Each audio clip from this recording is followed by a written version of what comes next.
So I've stripped down the vacuum saver. I'm not sure whether or not this is going to be strong enough to pull the sort of vacuum that I need, but this is the first bench test to actually make sure that it's going to work alright. That's the little micro controller switch, and I've got an indicator light there where it's actually pulled an appropriate vacuum. So yeah, first test, let's see how it goes. That's the pump running. I'll just let it attach. There you go, starting to pull the vacuum. And according to, there you go, there's an indicator light to say that it's working. So, successful test. And it turns itself off automatically as well. So, yeah, let's give it a whirl. Okay, so the next quick test I've got is just a little piece of rubber which I've poked a hole in. Old peanut butter jar sort of thing, with some lemonade as a test liquid, just to see if I can pull some bubbles out of solution. So we'll see how it goes.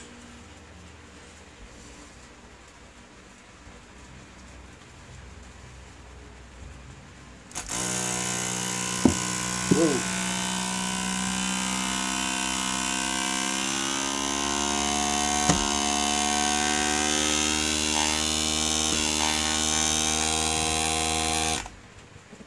Okay, I'd call that a successful test, and that you can see that's holding on there really well, so that's way better than I expected to work. So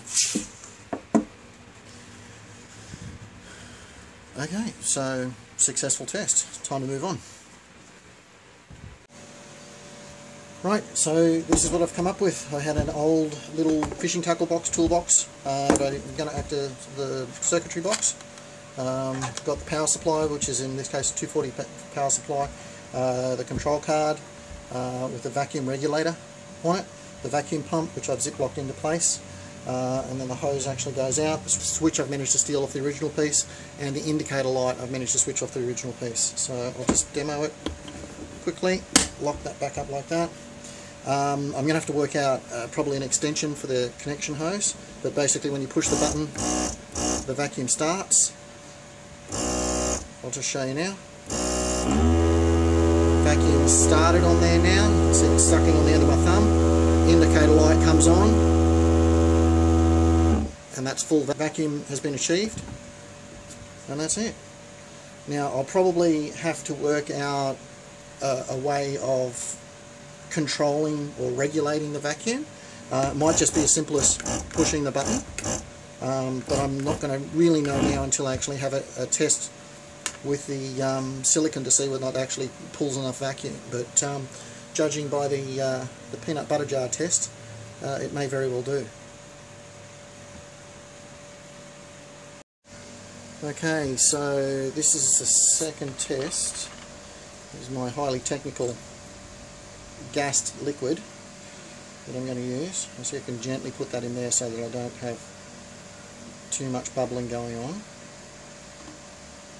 I'll let that settle a little bit. You can probably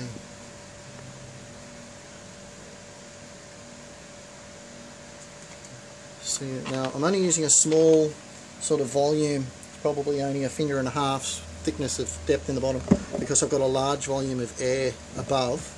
I've managed to drill a hole in the top of that glass preserve jar. And I'm just going to test this idea and see if it's going to start pulling that air out of solution. Now it is carbon dioxide, so I don't know whether that makes a difference or not, but it's still worth a test. So here we go.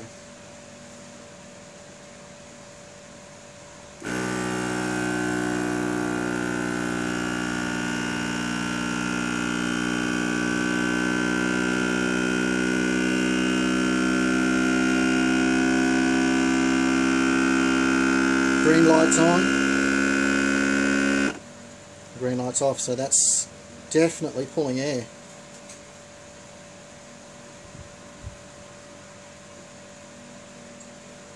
I'll pull that off now and see if it makes a difference to the liquid.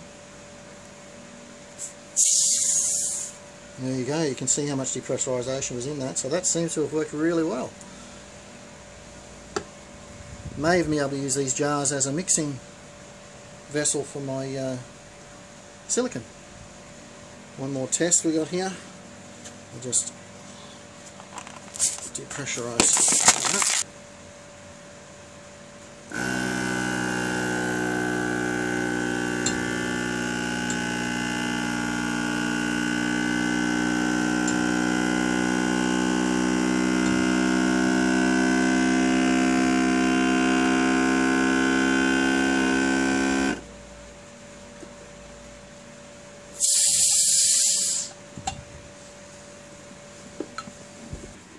The next update I do will probably be me mixing up some silicone as a test run, both for the degassing of it and then pouring out the hopefully degassed material to get a better result. So that's the update for this time, guys. Thanks.